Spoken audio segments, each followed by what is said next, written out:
Good morning, everyone. Good morning to everyone joining us on Facebook.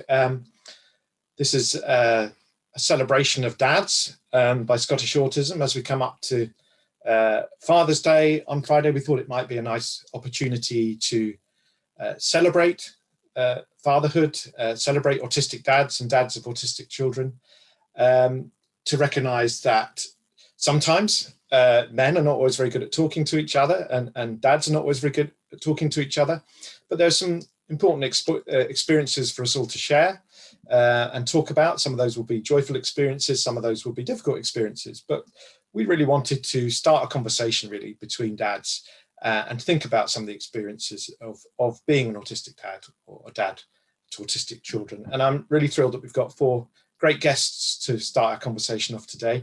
And what I'll do is I'll hand over to each of our sort of panel members to introduce themselves in their own words. So first off, Ash, did you want to introduce yourself to us? I shall go first. Good morning, everyone. Yeah. My name's Ash. I'm 51, got my diagnosis at 43.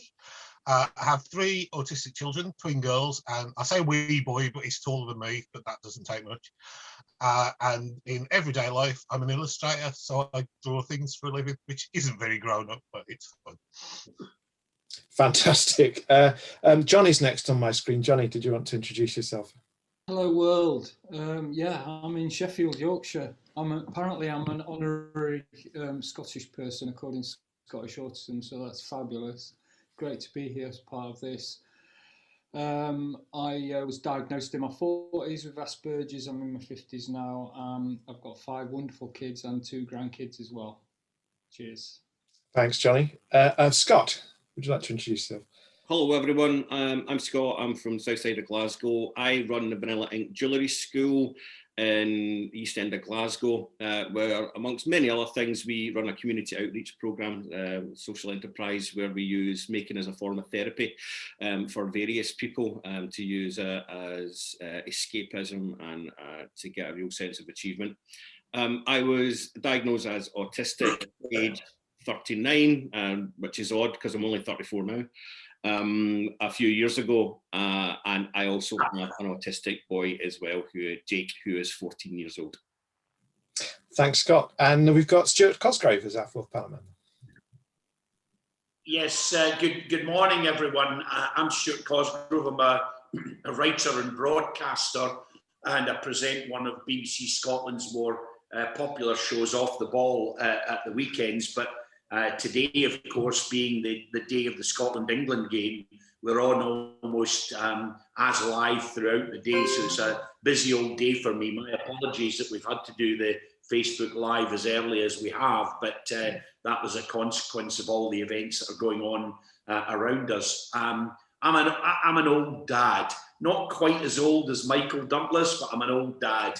And my young boy, Jack, who's 8-year-old, has an autism diagnosis. He's a phenomenal kid, really chilly and bright guy. I'll speak about him a bit later, but for now it's a pleasure to be here. Thanks everybody, and thanks for joining us. I know you've all got busy schedules, but Stuart, in the midst of the Euros, we're particularly grateful. So I thought, well, let's start with that kind of celebration, that recognition. Being a dad, what does a good day look like as a dad? What's the best thing about being a dad for you that you really enjoy? Ash, do you want to kind of kick us off with that? I always say that a good day being a dad is ending the day with exactly the same amount of things as you started the day with, and with nothing burnt down is always a win for me. It's a weird one. It just seems natural. It's something I really enjoy, and it can be annoying, and it can be brilliant, and it can be exciting. But it's just who you are. It's fantastic. I mean, my 3 completely crazy, completely brilliant, completely annoying, as most people are, and they probably say the same thing about me. But it's just really joyous, and I just like the spontaneity of it and the way we all are together. So it's something I really enjoy. But I did 20 years previously do arts and play development, working with kids. And I don't know whether it's a thing, I just find it easier to get on with children than adults.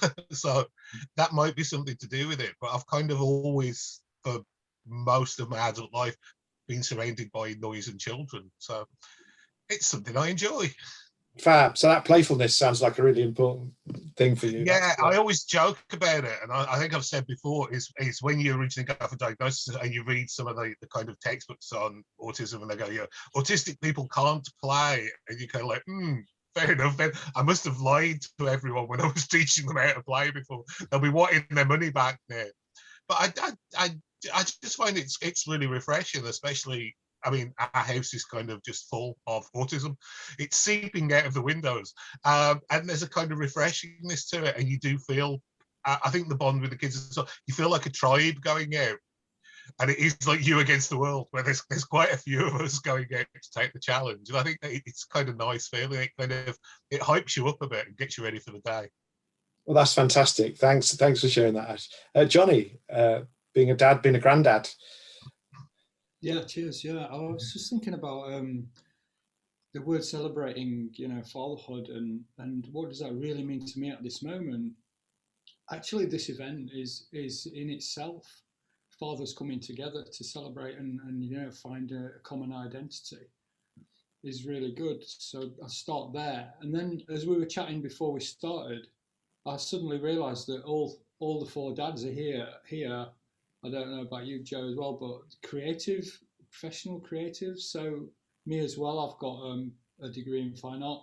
That leads me into the fact that I heard my eldest son got a first in fine art yesterday when he got his results. Fabulous. That is a good day. And my other son is also doing a fine art degree, and the youngest, my daughter, she's coming up to sixth form, chosen film studies out of everything like creative stuff. And my other two daughters, they're both in the psychotherapy industry. So, and that's my other interest. Well, part of my other interest. So I'm just like consolidating this sense of like family, community, creativity kind of vibe. I'm really enjoying just pondering on that at the moment with you guys. So thanks, Robert. Oh, great. That's lovely. Well done to all of them. Scott. I can't give an achievement like that, but underwear on today. I'd rather, I didn't get a first in anything. So, yeah, it's. As you ask kind of what a typical day is, or is there such a thing as a typical day, or what does a day look like as an autistic dad or a dad of autistic kids? And there's not. Sometimes it can be merry hell getting the kids out in the morning. There might be an impending exam or test looming, or Jake doesn't particularly enjoy PE, so he may be kicking off with that, and then that puts him in a full mood immediately. Whereas you can have other days where everybody's bright and beautiful and having a great time. And with Jake educates me on a daily basis. He knows things that haven't been invented yet. It's just bizarre the things he'll come out with. And I love that, like myself and my wife, we could be all watching the television and Jake comes out with a fact that you're like, that's nonsense. And then of course you look it up and like, where did you hear that? I don't know, I just know it. So he's a sponge of knowledge, and he constantly educates me. So I think that's wonderful. And him and his sister bounce off each other really well. Also, I've got a daughter called Amy. She's 12, and the dynamic between them is fantastic. With Amy, she doesn't have a spectrum disorder, so she's very tolerant of her brother and very tolerant of her dad as well. But I think yesterday, Joe, when I was we were talking about the honesty kind of part of it. We've always been open and honest with our kids about who I am and who Jake is, and I think that helps them understand things and makes them more tolerant people, and hopefully we become more tolerant adults in the future.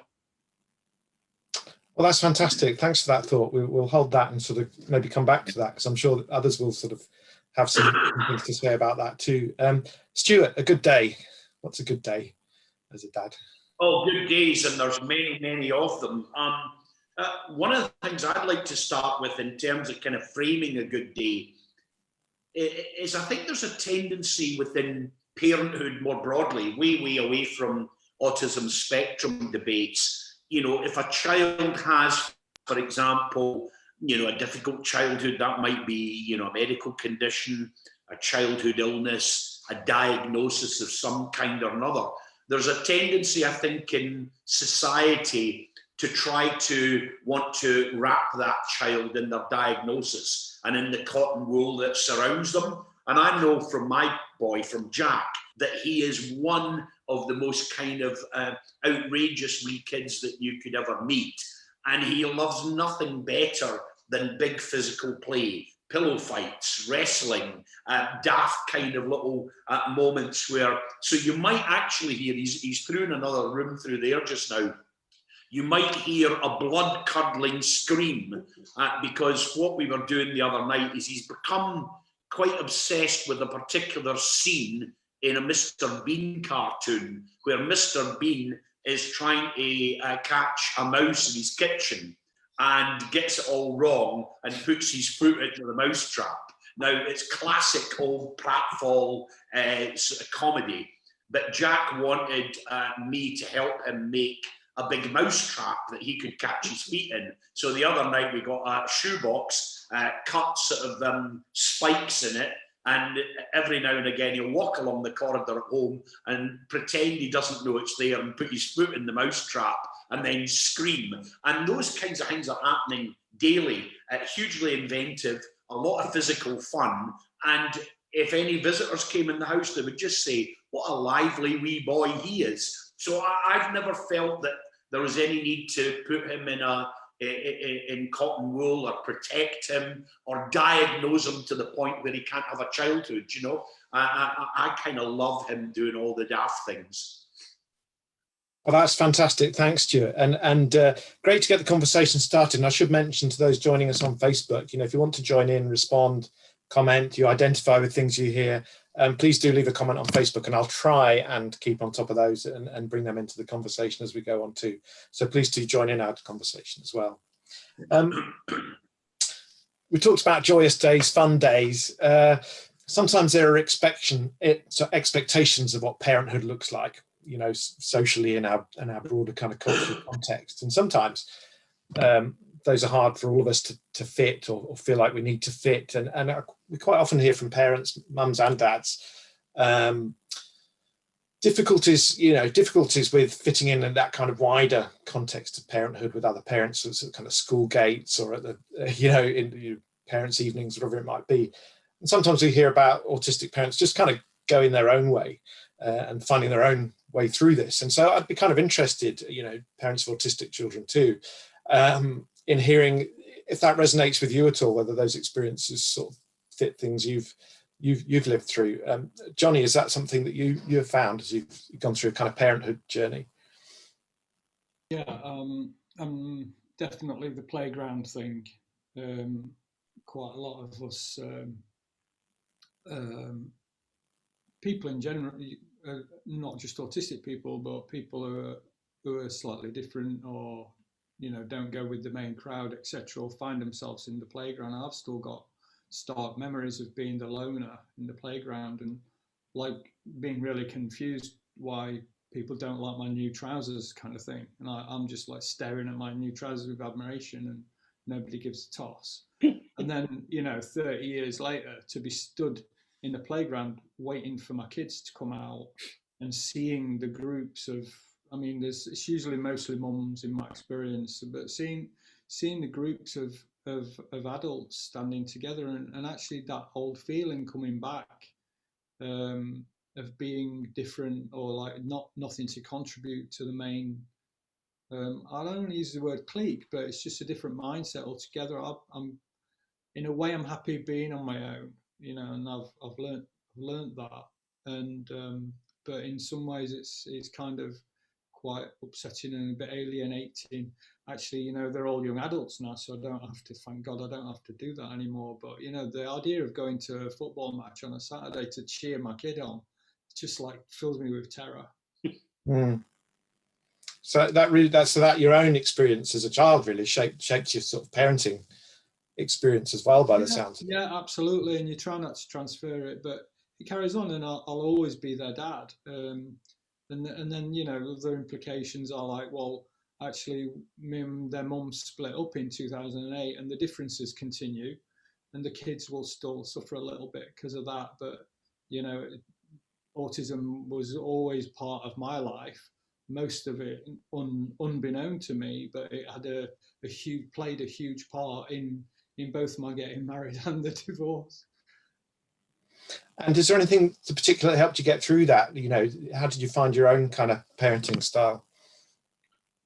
Parenting style was make sure they got a lot of nature at the weekend. So lucky living on south side of Sheffield, instant access to Peak District, just allowing them to like get as much like wild, abandoned freedom kind of ness into their lives. Also, we extracted them from the main school system for 2 years, gave their minds a break when we lived down in Somerset. And I think that really helped. So I mean, I've always been what I call a bit weird and wacky, and celebrating that, you know, at the same time as like being the kind of weird one in the village, where, you know, when we lived down there, kind of the weird family, you know. So it's like double-edged for everyone. I'm sure a lot of families will identify with that, John. It certainly resonates with a lot of things I've heard from other parents and similar. I kind of had it the other way, listening to Johnny Justice. When you go back and look, when I was growing up, my masking almost was to draw attention to myself. You knew that people were going to look and stare anyway. So mid-80s, obviously typical mid-80s goth, that would just be loud and obnoxious and brash. Partly that people were going to stare anyway, you might as well own it. And that way as well, you found that people that could actually be bothered with you were the people that you could then speak to. So you were saving yourself. And I kind of try and do that with the kids as well. It's that, go out, just be who you are. If anyone has an issue, it's their problem, not yours. And I think that's something I try and bring to it. Just be completely happy with who you are, and don't care what people say. I think I said to you the other day, Embeth, especially when she was really tiny, used to hate noise.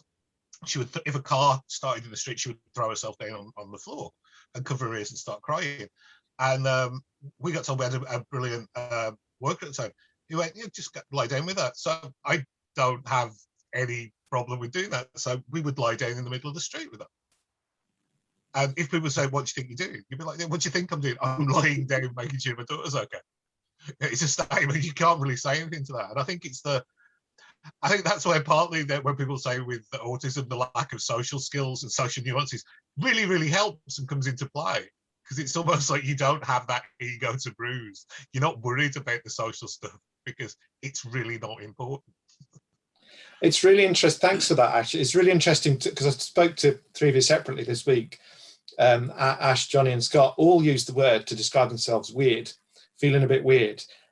With that kind of, it seemed to be almost like all of you were using it, and I don't put words in your mouth, is that sort of mixed feeling different, but also in a almost like celebratory way, that was also part of acknowledging your difference. Scott, does that fit with your? Yeah, very much so. I think just to kind of, to echo what Johnny and Ash have said, that, we all grew up in a kind of similar time, I think, and, growing up in the mid-80s was certainly a different time. And if you were perceived as different, then you were kind of bullied mercilessly for it, and picked out. And if you didn't conform, if you didn't have the best clothes, if you didn't look good, if you didn't have the right haircut, then you were ribbed mercilessly for it. And for me, when I got my diagnosis, I was chatting about that at roughly about 7 years old, remember thinking I am different, I like different things, I know I'm weird, but sometimes when I say weird things, I get bullied for it. So I will keep that inside. And then suddenly that's where all the masking came from. And that's where, this kind of, we explore this in therapy, that this is a kind of character and the real me is somewhere stuck deep inside. And I wonder if that kind of resonates a lot with people who are watching today. And the thing that I think is important with Jake getting his diagnosis aged 11 is that he will get the help and support that he needs, but also the encouragement to be open and honest and just be himself and not end up with the troubles that I've been in because I've had to hide it away because, oh, you're different, and we're shunned to the side. Whereas being weird is great. What's so cool about being what's perceived as normal anyway? That's boring as hell. It's great to have quirks. It's great to like different things. Who cares if I'm obsessed with knowing the age of every actor in the film that I have to watch? It's really annoying. I have to do it. And my family rip the mince out of me for it. They're like, Amy will say that, have you found out how old Bruce Willis is yet? You know, and things like that. I know that he was 34 when he made Die Hard and things like that. But it's when you actually get to the stage where you realise like, you're already older than George Clooney was in Ocean's 11 and you look like this, it's not good for your ego. So it's just as well I don't have any ego. But for Jake to grow up and just be free with himself and not hide it away, and just, you know, if he wants to rabble on about, he wants to be an astrophysicist, right? So if he wants to go on about gravitational waves, let him. If I tried to do that back in primary, you know, in third year where he is now, back in school, you get punched in the gut. So it's, you know, it's different times. It's a full generation on. And I feel it's a lot better, and I hope it will be a lot better for autistic people now to be freer with the acceptance and awareness that we're trying to do. Thanks for that. That's great. Stuart, social networks, the social world in which you move, has that changed since having a son? Have you sort of navigated expectations of parenthood, and have you felt any difference? A couple of things, just picking up on the back of Scott there. I mean, I think that the era that we live in, I think that there's raised awareness of autism, and that's in part due to the kind of work that the various leadership groups, Scottish Autism, have played, but also I think because it's entered the media much more consistently. So to some extent, I think it's much easier now, you know, to be out about it, in the sense of kind of saying that, you know, your child has a diagnosis or your child has autistic traits.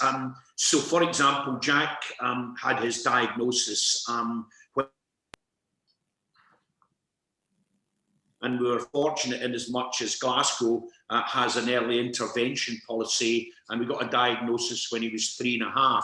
And that meant actually the transition from nursery to primary school was kind of easier to manage because there was a dialogue and we were able to do it, and there were certain things that were expect now.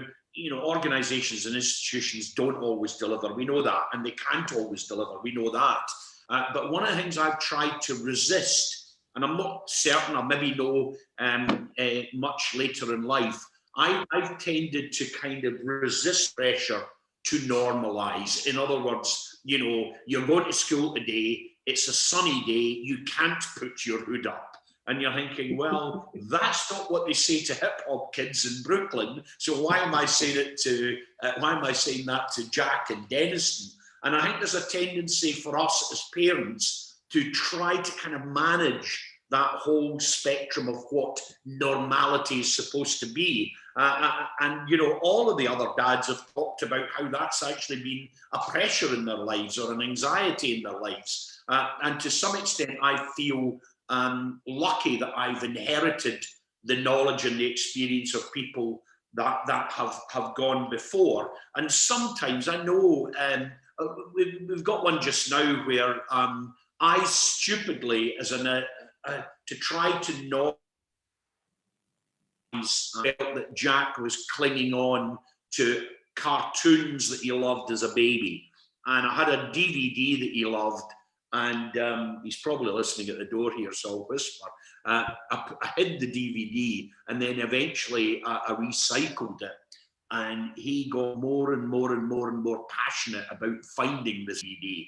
And the characters have stayed with him to this day. I mean, he's 9-year-old now, but he knows everything about their lives and what they do. And clearly I hadn't anticipated that this was a comforting obsession for him. And it was something that gave him, made him feel good that he knew these characters. I slightly regret now that I recycled the DVD, because although there is an upside, which is that he knows it's available on Amazon. So he has taught himself how to search on Google, how to get on the web, how to get onto my Amazon account. And he's started to get closer and closer to finding the hidden object. Now, you could turn around and say, well, you know, kids need to grow up at the same rate, but we know that's not true. Kids carry, you know, adults carry with them obsessions. You know, I'm a big collector of Northern soul music. I love lists. I love making lists of different records and their labels and all the rest of it. It's a trait that has served me good in life. So although it's slightly, as you would say, slightly weird, nonetheless, it has skills within it. And the weirdness needs to be, I think, sort of marshaled to help a kid thrive rather than to bully them out of that weirdness. Thanks, that's great. I think that's clearly resonating with a lot of people on Facebook as well, guys. A lot of the things you've said, you know, that idea of normality. You know, Gavin said social norms are just imaginary boundaries. We need to embrace all people as normal by the very fact they're people. You know, and I think that's a useful thought there. Thanks for that, Gavin. And comments about cartoons. Are you there, Ash? Did you say something? I was saying it made me laugh what Stuart said about the kind of things with the hoods and the two things. And I think sometimes as an autistic parent, you can go too far the other way. Cassie just wants to go to school in his pants. Well, he's going to school, so you can go there. And it made me laugh. Stuart said about obsessions and people expect for you to grow up as you get older. And I'm thinking that I'm sitting on this conference day with my toys behind me. You kind of don't need to. You have your obsessions and they stay with you. I think it's when you get older, you go, no, I can do that. I can justify going out and buying toys because it's my money. But yeah, so that kind of resonates. I think sometimes you can kind of worry as a parent is, are people kind of are people laughing? Are people doing this? Are people doing that? You know, we had the thing with, much like Stuart's son Cassidy, if he takes a step forward, will grab onto something from when he was a child. Almost as a comfort thing. And when we got him it was last year when he started speaking for the first time. Cassie started speaking properly at kind of 14. He was kind of non-verbal to that point. And as soon as he started speaking and started communicating with us in sentences, there were certain DVDs like in the Night Garden, he decided, and Way Blues, no, I really love those again then. And would come up with the broadcast dates, and he would at the same, we would go into Amazon and go, the Postman. His big thing is the Postman. So I think the Postman actually just makes everything that gets brought to the house. So you see that as well. It is almost like a comfort thing. But then as adults, autistic or not, we'll have comfort things to go to, whether it's songs, whether it's a tub of ice cream, whether it's a favourite film. I think we just do it in a kind of less subtle way, if that makes sense. We're like really upfront about the things we need. It makes perfect sense, I think, and will do to many people listening. Just out of interest, Stuart, Mark has joined us and said, I can relate to Stuart's comment about the Mr. Bean scene. My son absolutely loves watching certain shows and scenes over and over. He particularly loves Ninja Warrior and finds it hilarious when people fall into the water. Oh no, soaking wet.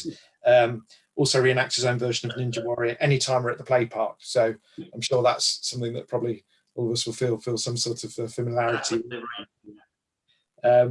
Yes, we've got some lovely comments. Someone said it's quite interesting. We often talk about collecting, don't we, and knowing facts. And Karen says, my granddaughter says she collects knowledge, which I think is a nice way of describing.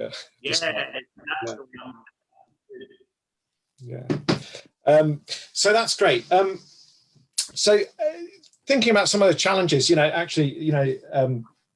Gavin's asked us, you talked about lying down in the road, Ash. Gavin's asked us, what about being out? What are the challenges of being out and about when you're shopping and doing those kind of things?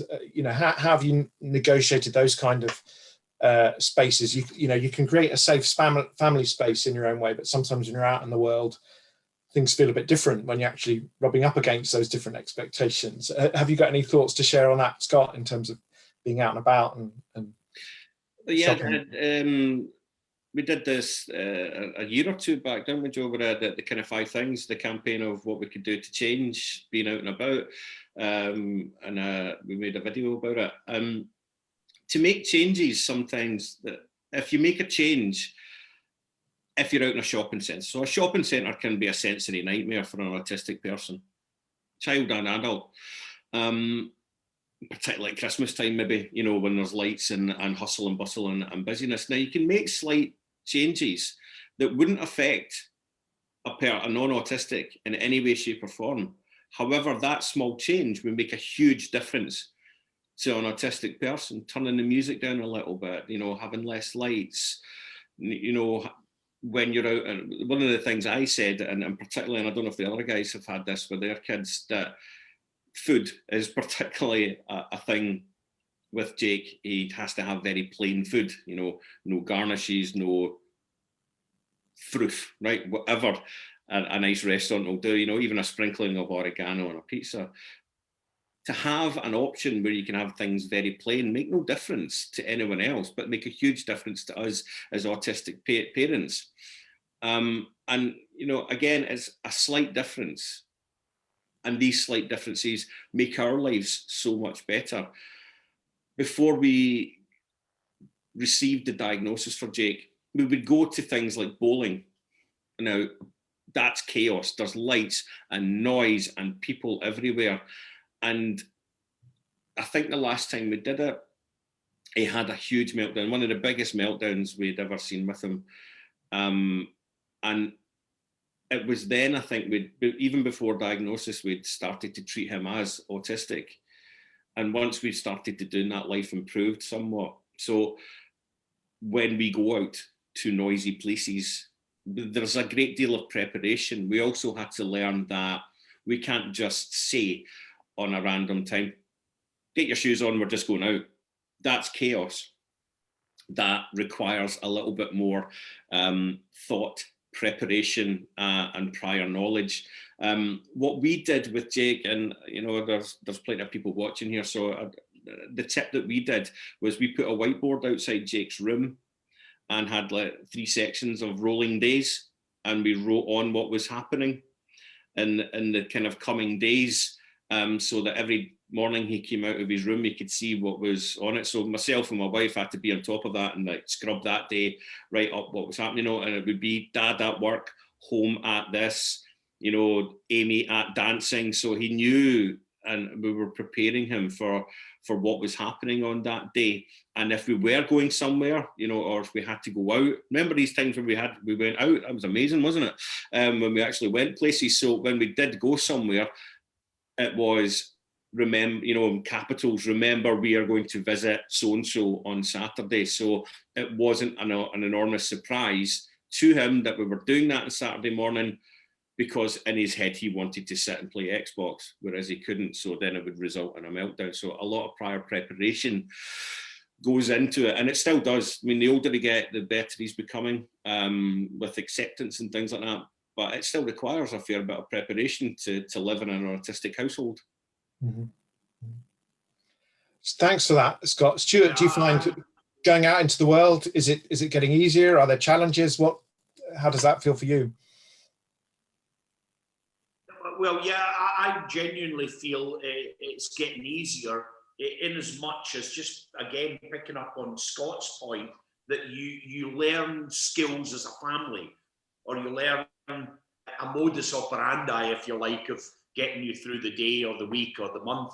And so we're very much in that space of advance warning. I mean, even for this morning, normally Jack would get up, he'd watch a wee bit of kind of stuff on telly, play a couple of his favourite games, we'd get ready and we'd walk down to school. But today, because of the Facebook Live, I've told the school we'd be in slightly later.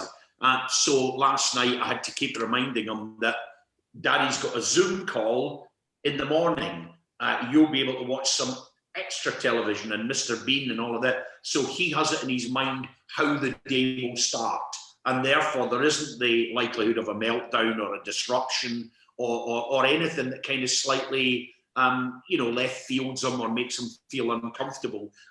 And I think that we're much, much better planned. And also we don't have ridiculous fights. I think in the early days, my wife and I would be trying to kind of fulfill, let's say you're going to visit so-and-so, wear this jersey, and he doesn't want to wear that jersey. Whereas now I just wouldn't even have that fight. I'm thinking, you know, no one tells me what to put on in the morning. Why am I telling him? And if he actually feels comfortable in a t-shirt, so be it, you know. So there's a way where I concede a bit more than I did when he was younger. And I've learned also to give him greater advance warning. And maybe going back to our early conversation, I'm not there every day seeking to normalise him, you know. Thanks so much. That's great. And I'm sure people listening will take a lot from that. We do have a comment online. Cool dads is one comment, so you can all take that away with you today. Well, that's the thing. I want to stop the delusion that fathers with autistic children all wear glasses and mostly have cropped heads. You know. We need to do better on our diversity, clearly. Yeah, I have. That's my new bio. That's brilliant. Cool dad, as in officially endorsed by someone who didn't know me beforehand. That's it. I'm happy. I couldn't care if we got a job by England today. I'm delighted now. I can use the cool dad, but with hair. You have to be different, don't you, Ash? You know. I think it was what you were saying about the routines, and it just kind of struck me. So I thought I'll try and shout it in before I forget it. I think we were really lucky, and it's kind of not even an autism thing, having twins first. There's a point where you try to rush out and get them both, and then it hits you. We can do things separately. We don't have to take. So, for example, if we need to do the shopping, Amelia loves shopping. She loves going to any supermarket. Whereas Embeth doesn't. Casting prefers box. So you can kind of split and do things separately. There are rare occasions where you will go out en masse, but usually, so you kind of get used to. You don't have to feel guilty. It's not like, oh, I'm ignoring one child by taking the other one. So everyone gets to do. For example, on Saturday, the girls have got dance rehearsals. So Cassie's going to go to the park. She wants to go to the old park. Yeah, that's a really helpful insight. Just to finish off, you know, I could talk to you guys all day, and I feel like we're just scratching the surface. And maybe, as I've said, this should be the start of a longer conversation, and a conversation into which we bring more people. But maybe we should just finish on that point. You know, there's been a lot of discussion recently about the need for men to be better at talking, sharing. Men's mental health, the fact that sometimes dads feel a bit excluded from conversations. What would a safe space look like for discussion? How do we create that? And what do we need to in those spaces, really, for dads of autistic children, autistic dads? I'm going to go to Johnny first. Johnny, your specialism is dialogue. You know, that's what you do. So I wonder what you feel is important in the future to kind of create those kind of spaces. Well, the autism dialogue work that I've been doing for the last 4 years has been largely an experiment, but I think that's the exciting nature of it in a way. There's no agenda, no expectations, no outcomes aimed for, but it's a safe and confidential space with what we call we build a container. I like to call it a house. Really, it's like. It's got windows and doors, but it's a space where we generate our own little community, our own knowledge creation, and it's confidential. And you can basically, whoever's there brings whatever they want, whatever they need to be aired, to say what's not being said, those kind of things. It's all based in a sound, you know, empirical social science. You can read about that, but I've never done anything. I've always wanted to do a men's group, and I know a guy who runs a men's group. I've never got along to it, but I think there's huge potential for this. Definitely for having an autistic dads group or something like that. Yeah, sure. Scott, you work in a kind of different space, but hopefully also a kind of safe space for people to come into. Yeah, with the social enterprise work that we do, but it's kind of, we refer to it as the making as a form of therapy. I know for myself, from my own experiences, or, you know, having shocking mental health, that when I went into work and was making jewellery, it would taking away to another world. And what we wanted to do was to transfer that and to help people out of, you know, of various groups of people, of organisations and charities, you know, Scottish Autism included. And what happens is, you know, it's not a deliberate, right, everyone, we're all sitting here, let's talk about mental health, because that puts people off. But what it is just through natural chat that we're having and the discussions. Maybe somebody mentions that they're struggling, and we think it's because, you know, you're maybe concentrating so much and texturing this bit of silver to create a ring, that half of your brain's working on that and the other half is just having a conversation. So you may feel freer to express how you're feeling, maybe because you're being creative as well. And we often find that the chat just flows, and there's no, you know, we're not trained counsellors, we don't have any degree in this. What we're just doing is giving people a safe space to come, enjoy themselves, and if we all share in that experience, then, you know, we all feel better people from coming out of that. And as I've said a couple of times, you know, that sense of achievement from creating something, you know, the buzz that folk get to think that, you know, that they walk in and we say like 2 hours later they're going to walk away with a silver ring. They're like, I don't believe you. And then we show them that it's possible, and they do that. That lifts your spirits. And the escapism as well, because the amount of concentration that you need to do when you're making these things, because, you know, nobody wants to hammer their finger or, you know, stick a saw blade in their finger as well, you know. So you need to concentrate, and you're told to focus on it. And that, again, whether it's temporary, but it still is tiny steps on the way to recovery or whatever, but it takes you away to a world of creativity and happiness and enjoyment. And I think that, you know, when people travel to that place, I think that's what encourages them to talk and to open up and to know that I'm open with it, and I'm always, you know, I've written about my experiences in the past. I've worked with you guys in the past and created things and written blogs. And I think because I'm open and honest, and I tell them who I am, how I have lived my life, and, you know, the late diagnosis and the conditions. And I think that resonates with a lot of people, and they feel comfortable to open up. We don't force anyone to do it. It's just, it happens. And we'll continue to do that, as, you know, that side of our company, Vanilla Ink, it's not for profit.